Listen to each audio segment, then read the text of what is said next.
అన్నీ నాకు తెలుసనుకోవడం, నేను ఇంకొకరి మాట ఎందుకు వినాలనుకోవడం, ఒకరు చెప్పడానికి ముందే అసలు ప్రస్తావించబడుతున్న విషయం మీద ఒక నిర్ణయానికి వచ్చేయడం, పక్షపాత బుద్ధితో వినడం ఎప్పుడూ కూడా ఉన్నతమైనటువంటి స్థితికి చేర్చలేదు.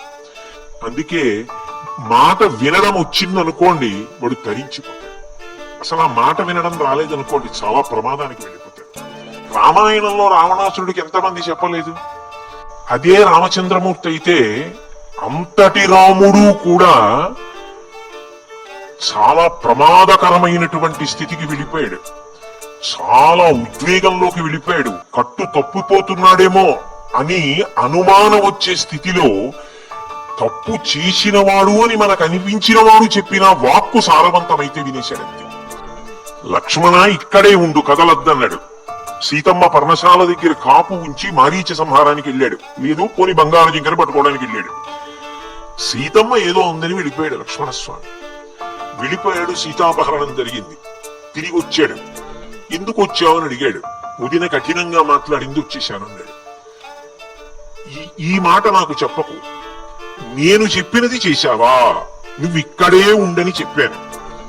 ఏ కారణం వచ్చినా ఉండాలి, నువ్వు అలా ఉండలేదు, వచ్చేసావు కాబట్టి నీది తప్పే. స్పష్టంగా చెప్పేశాడు ఉన్నమాట. ఏం దాపరికం లేదు. అయ్యో వెంట వచ్చాడు బాగుంటుందా ఇలా అంటే అలా ఏం ఉండవు, ఉన్నమాట ఉన్నట్టు చెప్పాడు. అదే రాముడు అంతటా వెతికిన సీతమ్మ కనపడలా. కనపడకపోతే అప్పుడు ఒక మాట అన్నాడు, ఈ రోజు మంచి మాట. ఈ టాపిక్ నచ్చినట్లయితే కామెంట్ లో జై శ్రీరామ్ అని టైప్ చేయండి. లక్ష్మణ, ఎవ్వరూ వృద్ధాప్యాన్ని తప్పించుకోలేరు, మృత్యువుని తప్పించుకోలేరు. సకల భూతములకు ఇది సాధ్యం కాదు. లక్ష్మణ, ఇవాళ నా నుంచి ఈ ప్రకృతి తప్పుకోదు. దేవతల దగ్గర నుంచి అందరినీ లయం చేసేస్తున్నాను. నేనే కాని బాణప్రయోగం మొదలు పెడితే ఎదురు నిలబడగలిగిన మనగాడు ఉండడు. అంత గొప్ప బాణప్రయోగం చేసినప్పుడు కూడా రాముడు అంత అందంగా ఉంటాడు. అంత శక్తి ఉన్నవాణ్ణి కాబట్టి నేను లోకాలన్నిటినీ లయం చేస్తున్నా. వెంటనే లక్ష్మణస్వామి ఎదురుగుండా వచ్చి కూర్చున్న, అన్నయ్య, చంద్రుడంటే చల్లగా ఉంటాడని కీర్తి, సూర్యుడంటే ప్రకాశం, వాయువు అంటే కదులుతుంది, భూమి అంటే ఓర్పు, రాముడు అంటే ఎప్పుడూ కూడా గురువులు ఇచ్చినటువంటి విద్యని స్వార్థానికి ఉపయోగించని వాడు, ఉత్తమ కీర్తి కలిగిన వాడని లోకంలో ప్రతీతి.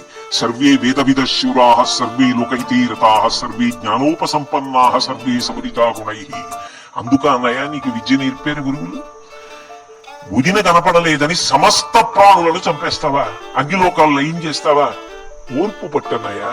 ఉదిని అపహరించిన వాడు ఎవరో ఒకడు ఉంటాడు, వాణ్ణి వెతికి పట్టి సంహరిద్దాం అన్నాడు. మంచి మాట చెప్పేవరా తమ్ముడా, అలాగే చేద్దాం అన్నాడు. వినడం గొప్ప, నేనెవరి మాట వినను.